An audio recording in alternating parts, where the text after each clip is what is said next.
본격적으로 여름이 시작되는 6월입니다. 오늘도 거룩한 예배에 참석하신 여러분들께 주의 은혜가 함께 하시기를 축원합니다. 세상을 살아가면서 자식 노릇을 해보기도 하고 이제 부모 노릇을 또 해보기도 하면서 생각되는 것이 부모님 생각이 옳다, 그런 생각입니다. 부모님 잔소리를 들을 때는 귀찮고 싫었는데 돌이켜 생각하니까 부모님 잔소리와 꾸중 들은 대로 되었더라면 지금보다는 좀 나은 내가 되지 않았을까, 이런 생각 안 하시나요? 어떤 부모님이든지 부모님의 소원은 자식들 잘 되는 것입니다. 부모는 자식을 질투하지 않습니다. 형제 간에는 질투한다고 그래요. 에서와 야곱을 봐도. 그러나 어떤 부모든지 부모의 소원이 있다면 일구월심 자식 잘 되는 일입니다. 애들을 키워보면 아주 작은 1살짜리, 2살짜리도 자기 소견이 있어요. 그리고 자기 생각을 관철하려는 고집도 있어요. 그 소견과 부모의 생각이 다릅니다. 누구의 생각이 되어져야 하겠습니까, 여러분? 부모의 뜻이 이루어져야 되고, 그 어린아이가 자기 소견대로 살면 사람같이 되지 못할 것입니다. 부모의 뜻이 그 아이에게서 이루어져야 복된 생애를 사는 것이죠.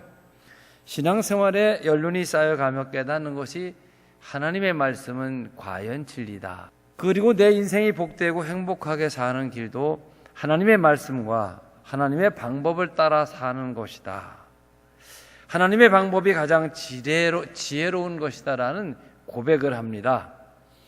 어떤 일을 생각하고 판단하고 선택하고 행위하는 나름대로 내가 가진 지식과 인생을 살아온 경험, 그리고 합리적으로 계산을 해보고 선택하여 산 것이 지금 우리들의 모습 아닙니까? 우리들이 후회를 하고 회개를 한다는 것은 내가 선택하고 판단하고 행위한 일이 잘못되었고 하나님, 당신 뜻이 옳습니다 하고 시인하는 게 회개입니다. 인생을 사는 것이 그렇습니다. 하나님께서 세상을 만드셨다, 우주를 조성하셨다, 그리고 인간을 만드실 때 인간이 행복하게 사는 길을 다 설계해 놓으셨어요. 그 행복하게 사는 길의 설계도가 바로 이 하나님의 말씀입니다.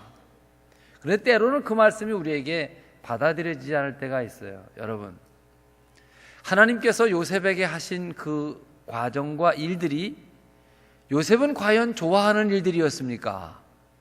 이런 질문을 하면 우리나 요셉이나 모두 못마땅한 일도 있고 불합리하고 모순된 일도 있고, 하나님 이러실 수가 있습니까? 좀 따져보고 싶습니다 하는 불평도 있을 수 있습니다. 요셉의 생각과 삶에도 요셉의 나름대로 방법이 있는 것이죠. 그런데 하나님의 방법이 옳았습니다.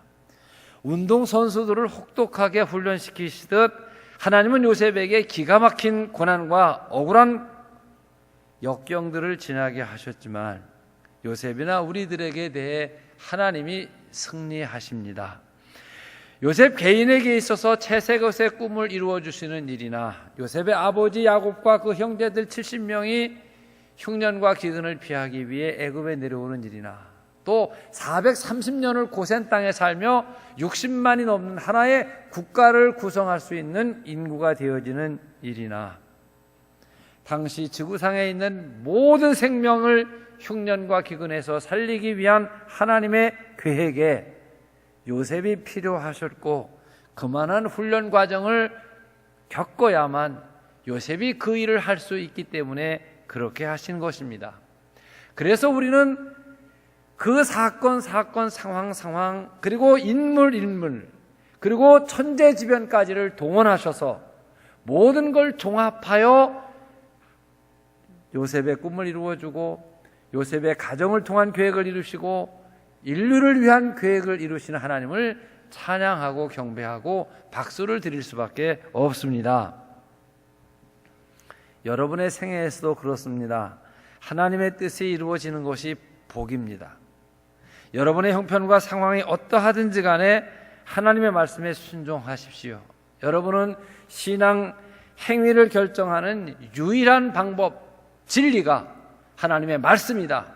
이런 고백 속에 사시기를 바랍니다. 그럴 때 여러분의 모든 생애 계획과 꿈도 이루어질 것을 소망하시기를 바랍니다. 두 번째는 이 시간도 하나님이 정하신 시간이 가장 적당하다는 것입니다. 사람이 시간에 대하여 느끼는 것은 그 시간 안에 형편과 상황에 따라 길게 느껴지기도 하고 짧게 느껴지기도 한다고 합니다. 여러분도 그런 경험을 하셨을 거예요. 학교에 다닐 때 선생님이 눈을 다 감아라. 눈을 다 감았어요. 지금부터 1분이 되었다고 생각하는 사람들은 손을 들어라. 땡. 그리고 기다리면 30초도 안 돼서 1분 됐다고 손 드는 애, 뭐 40초에 손 드는 애, 60명이 한 클래스면 객관적 물리적 시간은 1분인데 느끼는 것은 다 다릅니다. 대개 사람들은 그 시간 안에 즐겁고 행복하고 이 재밌는, 그리고 바쁘게 사는 사람에게 시간은 짧게 느껴지고 느끼고 어렵고 불행한 사건들이 계속되고 할 일이 없는 사람들에게 시간은 지루하고 느려지게 느껴진다고 합니다. 똑같은 한 달이라고 하는 시간도 월세를 내거나 이자를 내는 사람에게는 왜 이렇게 한 달이 빨리 가는 겁니까? 반대로 월세를 받는 사람하고 이자를 받아야 되는 사람은 왜 이렇게 한 달이 빨리 안 가냐? 똑같은 한 달을 놓고도 빠르냐 지겹게도 안 간다. 이런 얘기로 다르게 느껴지는 것이죠. 똑같은 하룻밤도 신혼부부에게는 그렇게 밤이 왜 이렇게 짧은가 할 것이고, 나이가 먹고 배우자를 잃어버린 사람에게 하룻밤은 일각이 여삼추라, 1분이 가을이 3번 지나가는 것 같다는 고사성어입니다. 왜 이렇게 밤이 깁니까? 깨고 나도 또 깨고 몇 번을 깨도 날이 안 새요. 이런 날이 또 옵니다. 군인들에게 있어 부대 안에서의 열흘이라는 시간은 그렇게 길 수가 없는데 휴가 나와서 열흘은 왜 이렇게 빨리 가는 거예요? 부대에 들어가기 싫은데 1시간, 한 주일, 한 달 또는 1년이 객관적으로 물리적인 시간은 같아도 시간 속에 사는 사람의 형편과 상황에 따라 빠르게 느껴지기도 하고 느리게 느껴지기도 합니다. 머슴살이를 할 때에 가는 시간과 감옥살이를 할 때 가는 시간이 다릅니다. 요셉은 감옥 속에서 술장관과 떡 맡은 장관의 꿈을 해몽해 주고, 술 맡은 장관에게 당신은 3일 후에 복직을 하게 될 텐데, 복직하게 되면 바로에게 이야기를 해 내가 죄 없이 감옥에 있다는 말을 탄원하여 나를 석방하게 해달라는 약속을 합니다. 이 술장관이 굳은 약속을 해줍니다. 정말 3일이 지나니까 바로의 생일날이 오고 요셉이 해몽한 대로 떡장관은 참수를 당하고 술장관은 바로와 겸상을 하여 식사를 하게 되는데, 창세기 40장 23절을 보면 술 맡은 관원장은 요셉의 일을 잊어버렸더라. 잊을 게 따로 있죠. 그리고 2년이라는 시간이 흐릅니다. 이때 2년이라는 시간은 요셉의 생애 속에선 20년처럼 지겨운 시간이었을 것입니다. 별별 생각이 다 지나가죠. 아유, 결국 나는 감옥에서 인생이 끝나버리는 모양이다 하고 절망하기도 체념하기도 했을 것입니다. 요셉이 기대했던 3일이라는 시간과 2년이라고 하는 시간을 비교해 보면 너무나 길고 긴 시간이죠. 이스라엘 민족이 애굽을 나와 홍해를 건너 이 광야 40년을 지나 가나안 땅에 들어갑니다. 이 40년 동안 홍해를 건넜던 60만 명의 사람들이 다 죽고 갈렙과 여호수아만 살아남은 이야기 아시죠? 그들이 왜 광야에서 다 엎드려 죽었냐? 그 이유를 여러 가지로 말할 수 있겠지만 그 중에 중요한 하나가 시간에 대한 해석입니다. 한마디로 이스라엘은 빨리 가나안 가고 싶습니다. 조급할수록 성급할수록 하나님이 인도하시는 과정에 대해서 못마땅합니다. 불명합니다. 원망합니다. 자, 시간을 조급하게 생각할수록 과정과 사건이 다 싫습니다.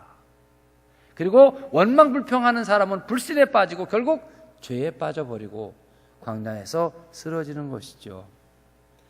이 시간에 대한 성급함은 모든 코스와 과정을 못마땅하게 여기는 결과를 가져오게 됩니다. 여러분도 아시다시피 이스라엘이 홍해를 건너 가나안 가는 길은 두 방향으로 있습니다. 우리가 말하는 중국에서 티벳을 거쳐서 실크로드라고 하는 해변길이 있고요. 그리고 하나님께서 이스라엘을 인도하신 광야길이 있는데, 이 해변길은 걸어서도 일주일이면 가나안 가는 짧은 직코스죠.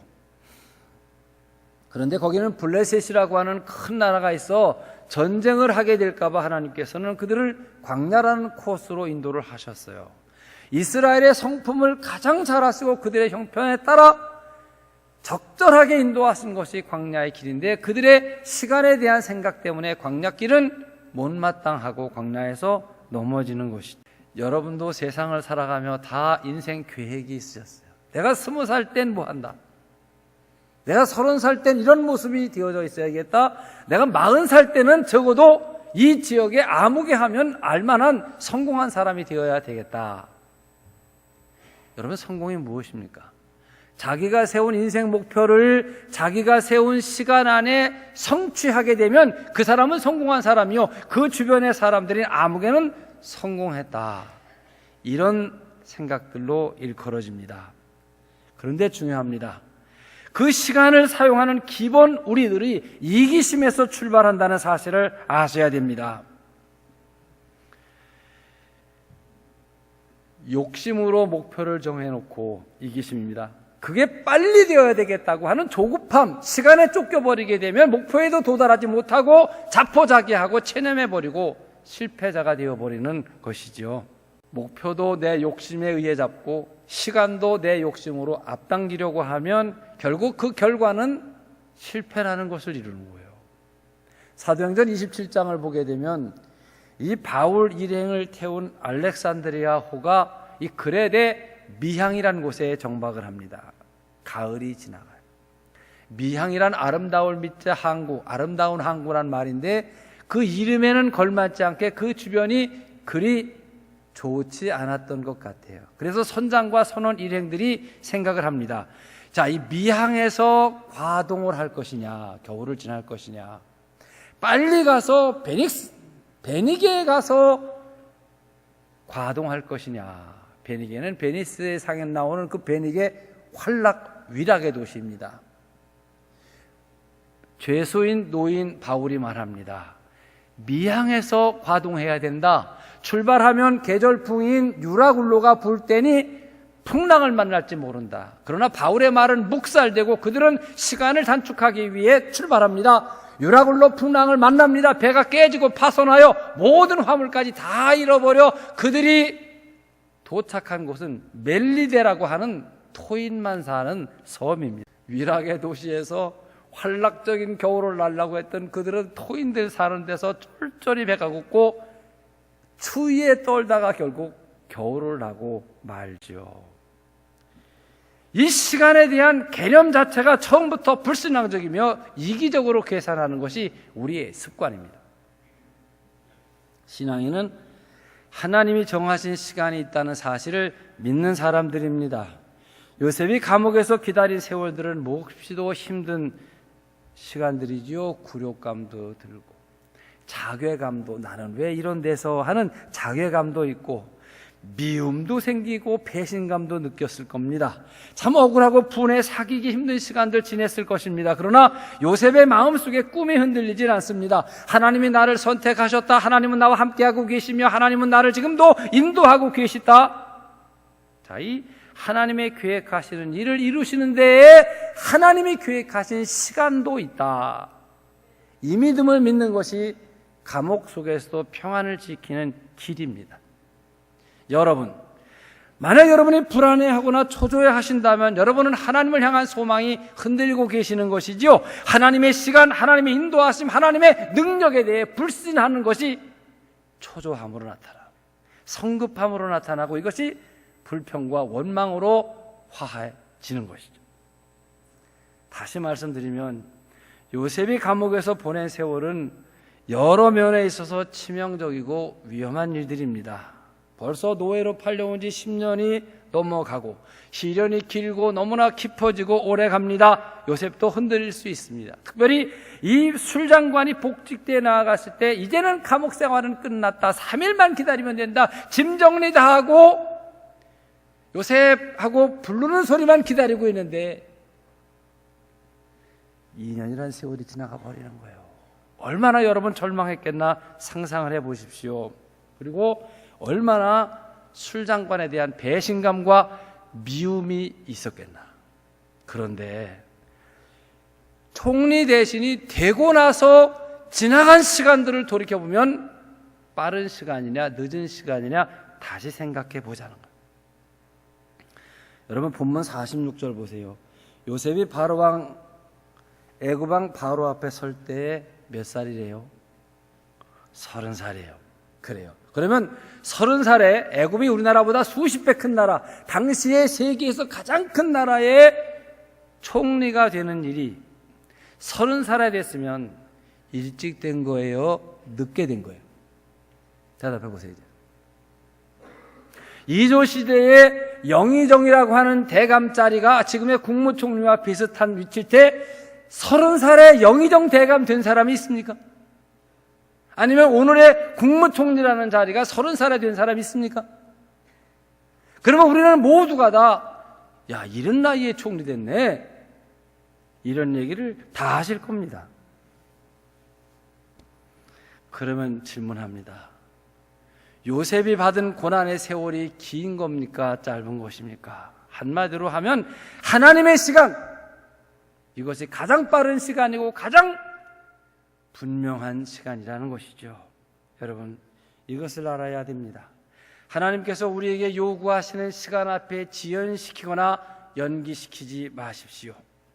하나님께서 우리에게 진행하시는 모든 계획과 시간은 우리를 사랑하셔서 가장 분명하게 가장 좋은 시간을 끌어가고 계시다는 이야기입니다. 아브라함에게 이삭을 번제의 제물로 드리라고 할 때 아브라함은 아침에 일찍이 나귀의 안장을 지우고 장작을 쪼개고 이삭을 끌고 올라갑니다. 지체하지 않았어요. 지연시키거나 연기시키자. 예수님 바로 이삭이 제물 될 뻔한 그 자리에서 십자가에 달려 33살에 죽으실 때 주님 하나님의 계획을 연기시키거나 지연시키질 않고 앞당기려고 하지도 않았습니다. 그런데 이 모든 하나님의 요구가 축복을 위한 시험이었고 가장 적당한 시간에 하나님께서 이를 이루셨다는 사실입니다. 여러분과 저는 언제나 그렇습니다. 이 힘든 시간은 빨리 지나갔으면 좋겠어요. 행복한 시간은 빨리 왔으면 좋겠어요. 그리고 행복한 지경에 오래 머무르고 싶어요. 이게 본능이에요. 힘든 시간은 빨리 갔으면 좋겠고 행복한 시간은 빨리 왔으면 좋겠고 행복한 시간은 오래 일생토록 있으면 좋겠고, 그런데 그건 우리의 이기적인 생각일 뿐이죠. 요셉의 교훈에서 하나님께서 우리 안에 내주해 계시고 느리지도 않고 빠르지도 않고 꼭 우리에게 맞는 시간을 인도하고 계시다는 것입니다. 그리고 여러분에게도 요셉에게 하셨듯 그렇게 인도하고 계심을 믿으시기를 바랍니다. 하나님의 전지전능하심은 바로 시간을 다루시는 일에 여러분에게 꼭 맞게 인도하고 계심을 믿으시기를 바랍니다. 세 번째는 하나님의 은혜가 우리에게 요셉에게 족하다는 겁니다. 앞에서 말씀드린 바와 같이 하나님의 방법을 의지하고 하나님이 정하신 시간이 있다고 믿는다면 우리는 소망의 인내를 갖고 기다려야 하겠죠. 그렇죠? 바로 우리가 인내하는 데 필요한 은혜를 공급해 주신다는 거예요. 야고보서 1장 4절을 보면 인내를 온전히 이루라. 이는 너희로 온전하고 구비하여 조금도 부족함이 없게 하려 함이라. 이 온전하다는 말은 성숙됐다, 완성되었다, 그런 말입니다. 하나님의 큰 뜻을 위하여 쓰여질 만한 그릇으로 완성되는 것을 온전하다는 표현이죠. 자, 요셉은 생각을 해봅니다. 여러분, 하나님께서 요셉을, 그야말로 채색 옷을 입은 어린 요셉을 그냥 들어 쓰셨다면 요셉이 할 수 있는 일이 무엇이겠습니까, 여러분? 부잣집 귀염둥이로 자랐습니다. 아버지 이삭의 특별한 사랑을 받는 상징이 채색 옷을 입고 있는 것이지요. 그런데 모진 시련을 겪으면서 세상을 알고 인생을 알고 철이 들어간다는 거지요. 애굽이라는 큰 나라의 살림을 추스르는 걸 배우기 전에 보디발의 집에 가정총무가 됩니다. 창세기 39장 4절을 보게 되면 가정총무라는 말이 나옵니다. 실제 집주인은 보디발입니다만 보디발이 모든 것을 다 요셉에게 맡겨 그 출납과 대소사의 일을 다 요셉이 감당을 합니다. 다시 모함을 받아 감옥에 들어가니까 이번엔 간수장이 감옥의 모든 일을 또 요셉에게 맡겨 요셉은 감옥에서도 총무가 됩니다. 간수장, 즉 교도소장은 하나의 얼굴뿐이고 교도소에는 모든 죄수와 출입과 대소사의 모든 일이 총무인 요셉에 의해서 진행이 됩니다. 자, 여러분, 총무라는 일하고 총리라는 일하고 같은 뜻이, 동질성이 있다는 생각이 드시죠. 그러니까 형들에게 팔려와 애굽의 총리가 되기 전 13년 동안의 시간이 애굽의 총리가 되어서 애굽의 살림살이를 할 수 있는 모든 과정을 반드시 필수 과목으로 이 코스는 겪어야만 총리가 되는 일이라는 겁니다. 그런 의미에서 요셉에게 주어진 시간들은 모두가 은혜입니다. 한량없는 은혜요, 꼭 필요한 은혜였습니다. 이 은혜를 통해 요셉은 인간적으로 또 신앙인으로 지도자로 성숙하고 완숙해진 것이죠. 사람이 태어나서 신앙 안에서 이 성장하는 과정들을 살펴보면 먼저 육신적으로 태어나 건강하게 성장하고 인격적으로 성숙해야 되는 육신적 성장과 성숙의 과정이 있어요. 이건 동물하고 비슷합니다, 사람이. 여러분, 소나 돼지도 새끼를 낳으면 젖 먹는 걸 가리킵니다. 그 다음엔 대변, 소변 보는 거, 여러분, 돼지우리도 가만히 보세요. 밥 먹는 쪽이 있고, 우리로 말하면 밥상 식탁 쪽이 있고요. 저쪽에 대변 놓는 데가 있고, 소변 보는 데 다, 외양간을 들여다봐도 그렇게 다 구별이 되어 있어요. 우리 애들 나도 그렇 틈에 난 거 나서 젖 빠는 거 가리키고, 수저 짓는 거 가리키고, 그 다음에 대소변 가리는 거 가리키고, 똑같잖아요. 그래서 생물학적인 그리고 동물적인 그런 출생과 성장을 하는데, 이때는 그 아이의 생을 지배하는 건 본능이라는 거예요. 자, 모든 것의 판단 기준이 이 아이는 본능입니다. 이기심입니다. 좋은 거 좋아하고 편한 거 좋아하고 자기 중심 거 좋아하고 엄마고 형도 세상도 없고 온 우주의 중심은 나야. 나 편한 대로 하는 거예요. 이게 어린애들의 갓난아이의 사고입니다. 두 번째는 이성적으로 인격적으로 성장을 해야 되지요. 사회생활을 합니다. 사람과 만남과 교제를 하면서 인간관계를 통해 사람을 배워가는 거예요. 이 끊임없이 교육을 받습니다. 초등학교를 마치고 중학교를 들어가고 고등학교를 나오고 공부를 계속해 나가요. 여기서 사람이 해야 될 일, 하지 않아야 될 일, 그리고 도덕과 윤리적인 일들, 이런 것이 사람과 동물의 차이점이죠. 이런 시간이 지나면서 인격적으로 이제 갖추어져. 이 사람을 가리켜 보통 우리는 지성인이다 이렇게 말합니다. 즉 합리적이고 이성에 의한 다스림을 받고 살아가는 정상적인 사람을 지성인이라고 말하는 거예요. 자, 이번엔 하나님과 관계에서 영적 성장입니다. 이것은 성령 안에서 거듭남의 확신을 갖고 하나님의 말씀을 따라 삽니다. 그리스도인으로서 상실했던 하나님의 형상을 회복하기 위하여 일생을 신앙생활을 합니다. 이제는 본능에 의해 살지 않습니다. 이기심에 의해 살지 않고 이성에 따라 살지도 아니합니다. 하나님의 뜻이 어디 있으며 하나님이 기뻐하시는 일이 무엇인가? 성령의 뜻을 따라 주님과 사귀어 사는 사람, 바로 그리스도인으로 살아갑니다. 내가 육신을 갖고 세상을 살아가며 무엇이 필요하느냐, 어떤 기쁨을 추구하느냐가 아니라 나의 주인이신 하나님께서, 예수 그리스도께서 내게 무엇을 요구하시느냐에 대해 응답하는 사람으로 살아갑니다. 이것이 신앙인입니다.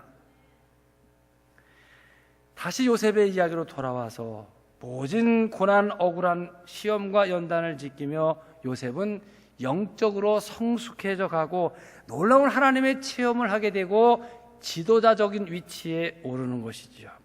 사람을 기준으로가 아닙니다. 하나님께서 자기의 생을 주도하고 계시다는 확신에 차서 영적으로 성숙한 신앙인이 되었습니다. 이제 그런 시각으로, 영적으로 성숙한 신앙인의 시각으로 자기의 살아온 날을 돌이켜봅니다. 자기와 연결되었던 모든 사람들을 생각해 봅니다. 13년이라고 하는 시간을 단추해 봅니다. 은혜 받고 영광스러운 자리에서 보니까 모든 사람들이 내게 고마운 사람들이라는 거예요. 얼마 전까지만 하더라도 요셉 주변엔 하나같이 못된 사람들만 있었고, 요셉은 피해자로서 저들 가해자의 틈새에서 고생만 하고 살아온 것 같았는데 말입니다. 참 이 은혜를 받는다는 것이 중요하고, 은혜 받는 사람의 입장과 시각에서 보면 그래도 못된 형들 같았는데 자기를 모래 구덩이에 묻지 아니하고 팔아준 게 고맙고, 이 미디안 장사꾼이 은 20에 자기를 사다 인신매매에 팔았는데 그래도 그 형들과 이 장사꾼들이 있어서 저 가나안 땅에서 애굽까지 돈도 안 받고 이동하게 해줬잖아요. 그러니 요셉의 채색옷의 꿈의 기초는 형들과 장사꾼들이 닦아놓은 일이 돼버려요. 보디발의 아내도 그 이상 더는 요셉을 해롭게 하지 않았어요. 이 여인이 유혹한 일 때문에 감옥에 갔고, 감옥에 가지 않았더라면 술장관은 만나지도 못했을 겁니다. 요셉이 술장관, 이 떡장관의 꿈을 해몽해 주지 않았더라면 애굽의 술사와 채몽가들 속에 그들이 못하자 요셉이 등장하게 되는 기회도 없었을 것입니다. 자, 은혜를 받고 영광스러운 입장에 서서 보니 모든 게 은혜스러운 일입니다. 자기의 생애에 관여된 모든 사람들이 다 귀중한 사람이요, 중요한 역할을 감당한 사람입니다. 일익을 담당해 준 것이죠. 그래서 이런 성숙한 신앙인의 눈으로 보니 마지막 그 형들이 자기 앞에 무릎을 꿇고 두려워할 때도, 형님들 일어나세요. 형님들이 하신 그 잘못한 일을 하나님께서 선용하셔서 오늘 이러한 일을 이루게 하시지 않았습니까? 형님들 잘못하신 거 없어요. 이런 새로운 해석을 하게 되는 거예요. 여러분, 하나님의 은혜가 우리에게 족하다는 사실을 믿으시기를 바랍니다. 여기서 우리가 깨달아야 될 것은 이제까지 모든 일이 낮아지는 과정을 통해 이루어졌다는 거예요. 자, 부잣집 아들, 사랑받는 아들의 자리에서 자, 이제는 머슴이 됐다가 노예가 됐다가 죄수가 되고 사형수가 되면 점점 낮아지는 거예요.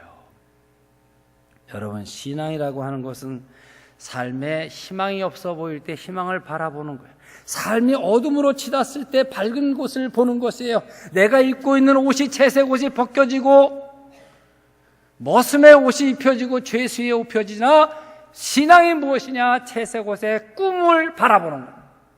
어떤 절망적 상황 속에서도 희망을 바라보는 것, 바라보게 해주는 것이 바로 믿음입니다.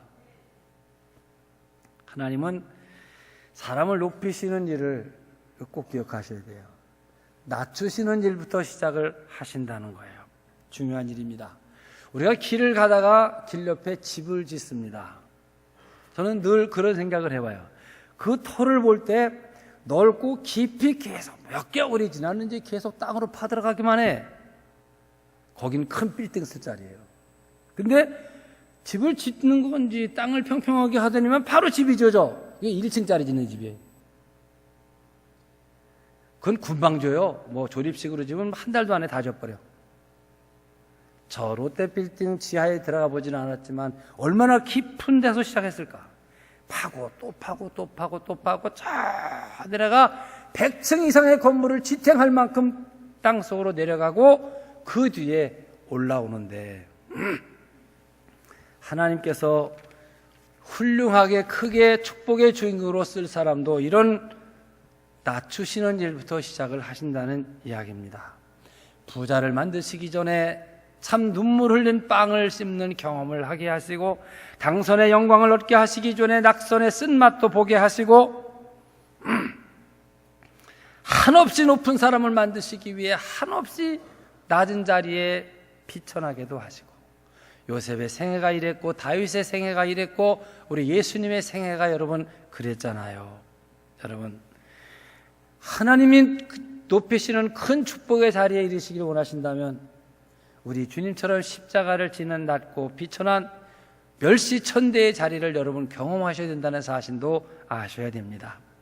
우리는 고난을 버텨내는 법을 배워야 됩니다. 낙심하지 말아야 됩니다. 오히려 소망 중에 기도해야 됩니다. 오늘은 요셉이 채색 옷에 이 옷을 입고 총리가 되어져 있는 모습을 한번 보십시오. 내려오던 순서를 반대로 올라갑니다. 수직으로 낙하하더니 이번엔 수직으로 상승을 합니다. 그렇잖아요. 가장 나중에 요셉을 총리가 되게 한 역할을 한 것은 술장관이고 가장 처음에 요셉을 팔았던 것은 형들인데 맨 나중에 형들이 요셉 앞에 와서 머리를 조아립니다. 낮추신 방법으로 높이셨다는 이야기예요. 창세기 41장은 요셉이 이 바로의 꿈을 해몽하는 일부터 시작이 되는데 애굽의 모든 술사와 해몽가들이 임금이 꾼 꿈을 해몽하지 못하지요. 임금님 바로는 마음이 불안합니다. 그리고 왕궁에서 녹을 먹으면서 이 꿈을 해몽하지 못하는 술사와 이 해몽가들을 다 죽이라 그럽니다. 이제서야 술장관이 있다가 자기 꿈 해몽해준 요셉을 생각합니다. 임금님, 제가 임금님께 죄를 짓고 감옥에 있을 때 감옥에서 한 히브리 청년을 만났습니다. 그 청년이 내 꿈을 해몽했는데 꿈대로 되었습니다. 그런데 그 청년이 지금도 거기 있는지 모르겠어요. 오래된 일이니까. 창세기 41장 14절 보면 이에 바로가 사람을 보내어 요셉을 부릅니다. 급히 감옥에서 내려놓고 요셉이 수염 깎고 옷 갈아입는 얘기가 나와요. 13년 동안 피나는 눈물의 고생이 이 순간을 위해 있는 것입니다. 그런데 자기가 계획한 것이 아닙니다. 자기가 정한 시간도 아닙니다. 요셉이 한 것이 아무것도 없습니다. 여러분. 다시 생각해 보세요. 요셉이 애굽의 총리 대신이 되기 위하여 요셉이 한 일이 아무것도 없습니다. 하나님의 지혜 속에 계획이 세워지고 하나님의 능력 속에 일이 진행되고 하나님의 시간에 이루어졌습니다. 그래서 요셉은 내가 한 것이 아무것도 없습니다. 하나님의 은혜입니다. 이게 은혜 받은 사람의 자기 인생의 고백이죠. 여러분, 사람들 눈에는 참 재수없는 녀석이야. 운 때도 되게 안 맞아. 요셉은 그렇게 사람들에게 동정 속에 있었던 사람입니다. 그리고 세상에서 사라지는 사람입니다. 내려가는 사람입니다. 그런데 좁은 문 좁은 길에서 하나님께서 그를 높이십니다. 이 자리에서 돌이켜보니 하나님께서 하신 모든 과정이 감사하고 하나님이 정하신 시간에 만족하고 하나님께 영광을 돌립니다. 이 말밖에 할 게 없습니다. 이제 여러분의 삶의 형편에 이 말씀을 생각해 보십시오. 어떤 형편에 계신가요? 주변에 어떤 사람들이 있나요? 그리고 지루하다고 생각하시나요? 조급하시다고 생각하진 않나요? 오늘 요셉의 신앙 안에서 은혜 받은 시각으로, 믿음의 시각으로 새롭게 해석을 하시고 다시 기도하며 하나님의 때를 기다리시는 여러분들이 되시기를 축원합니다. 기도하겠습니다. 사랑하시는 주님, 요셉의 생애를 우리는 잘 알고 있습니다. 그가 겪은 고난도, 고난을 겪은 시간들도, 요셉 주변에 있었던 사람들도 다 압니다. 단면만 보면 참 불행한 일이고 운이 없는 일이고 역사에서 모든 사람이 싫어하는 일들만 겪었습니다. 그러나 하나님의 계획과 시간이 이루어지고 났을 때는 요셉을 위해 한 일은 아무것도 없습니다. 모든 것이 은혜입니다. 그래서 자기에게 주어진 모든 것을 사람에게 베풀며 살아야 된다는 지도자적 마음을 갖습니다. 오늘 우리들이 부딪혀 있는 삶에 이 말씀을 교훈으로 삼게 해주시고 감사하며 기도하고 주의 시간을 기다리는 저희들 되게 해 주시옵소서. 귀하신 예수님 이름으로 기도하옵나이다. 아멘.